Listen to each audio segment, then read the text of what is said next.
Empu Barada dan Batara Guru. Menjalin. Ini lontar ini, banyak ini. Kunyit atau kunir ini. Aromanya itu zoom. Coba zoom. Jadi dalam ceritanya Empu Barada ini adalah seorang pendeta Buddha yang memiliki kakak Empu Kuturan.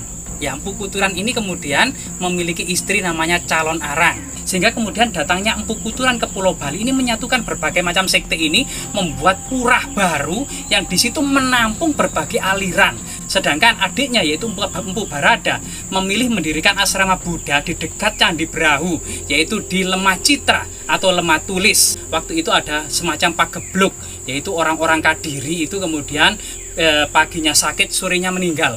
Sorenya sakit, paginya meninggal. Ternyata diselidiki oleh Empu Barada, ternyata ulah dari sang janda Calon Arang. Oke guys, jangan lupa like, subscribe, dan komen ya kan.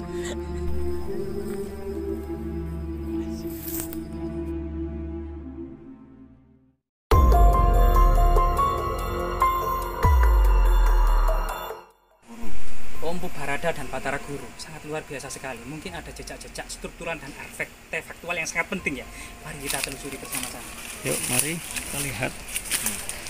Nah. Ini berarti lereng gunung apa, Pak? Lereng Gunung Semar atau tepatnya Pegunungan Anjasmara, ada Bukit Semar. Di sinilah di atas ini ada namanya Bukit Semar warga. Ternyata banyak tanaman lontar. Daun lontar itu ya, Mas? Daun lontar serta menjalin. Kalau di situ menjalin itu yang sulur-sulurannya panjang itu. Ya betul. Nah, ini menjalin. Ini lontar ini, banyak ini. Karena sangat melimpah gitu ya, ketika berkembang kertas di dunia, itu Majapahit tidak peduli dengan kertas. Karena bahan untuk menulis yaitu daun lontar itu sangat melimpah sekali. Betul. Jadi, iya. Ayo kita naik, kita lihat. Masa Majapahit pun kitab-kitab itu ditulis di daun lontar. Ternyata di sini masih banyak ya, kita temukan. Itu ada kunir. Daun kunir ya. Nah, di sini itu juga banyak tanaman empon-empon ya. Salah satunya adalah kunyit. Nah, kunyit atau kunir ini. Aromanya itu sedap sekali. Nah, ini merupakan salah satu obat yang mujarab ya pada masa Majapahit atau pada masa kuno. Nah, itu. Ini kunyit ini, bentuknya kayak gini, rimpang-rimpang di sini. Nah, ini. Terus yang sebelah kanan itu pohon apa, Mas?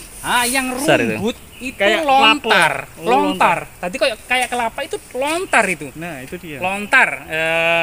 Dalam tradisi kuno itu lontar, tapi kemudian menurut legenda masyarakat itu sering kemudian identik dengan tempat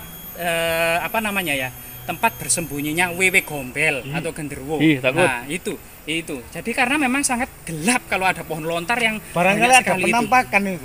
Apa? Penampakan. Nah, coba di zoom. Coba di zoom. Ya. Nah, itu hitam itu apa itu? Itu. Para jizonar digerumbul. Itu lari. Puncak dari petilasan Empu Barada atau Batara Guru. Nafas saya masih Senin Kemis. Nampakan sih, Mas. Ayo, tarik nafas. Karena sangat curam sekali itu. Nah, kita di atas.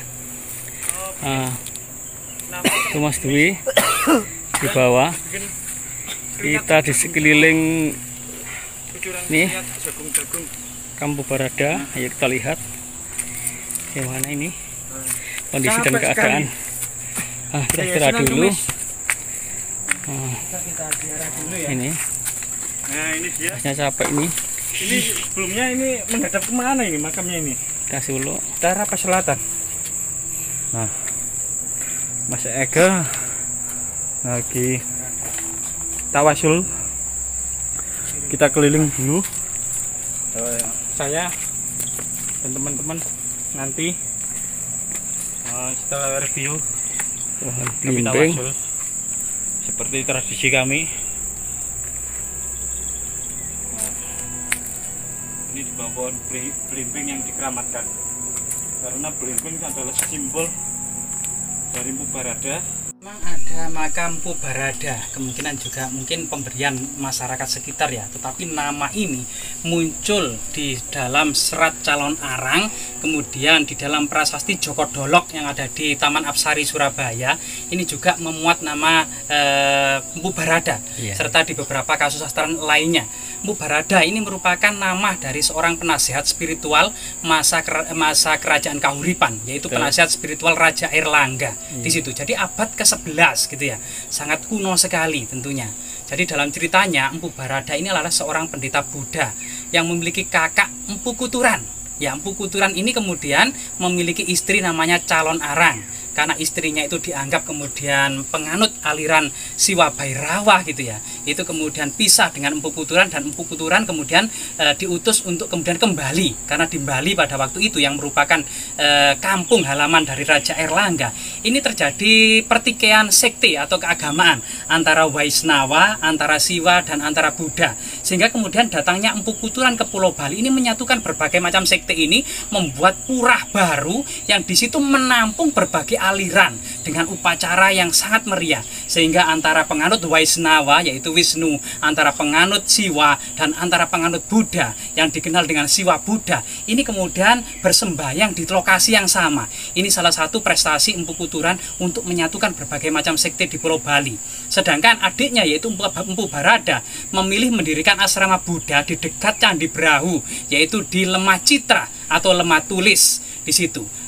Empu Barada juga menyelesaikan tentang waktu itu ada semacam pagebluk, yaitu orang-orang Kadiri itu kemudian paginya sakit, sorenya meninggal.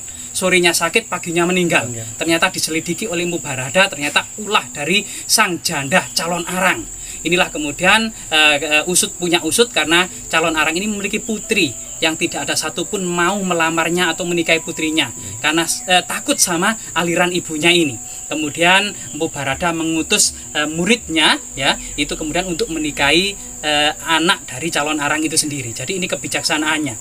Kemudian kebijaksanaannya juga itu adalah ketika usut punya usut bahwasanya kejadian yang menimpa pandemi di Kediri ini adalah ulah Calon Arang, dan kemudian kelemahan Calon Arang itu dapat diketahui oleh Empu Barada melalui muridnya tadi, itu kemudian kebijakannya adalah Calon Arang ketika kemudian meninggal gitu ya dalam perang dengan Empu Barada, itu kemudian dihidupkan kembali agar bertobat gitu ya.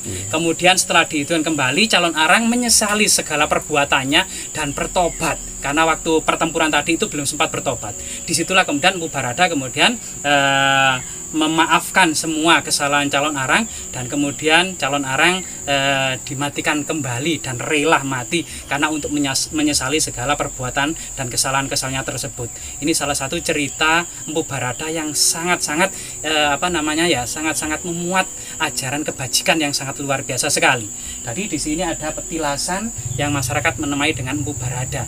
Tentunya petilasan ini wajib kita lestarikan sebagai uri-uri budaya, mengingat ketokan Empu Barada dan kakaknya yaitu Empu Kuturan yang senantiasa menjaga persatuan kesatuan, karena persatuan dan kesatuan serta kedamaian Pulau Jawa ini merupakan mahkota dari Nusantara. Tentunya masa lalu yang berjaya akan bangkit kembali suatu saat nanti.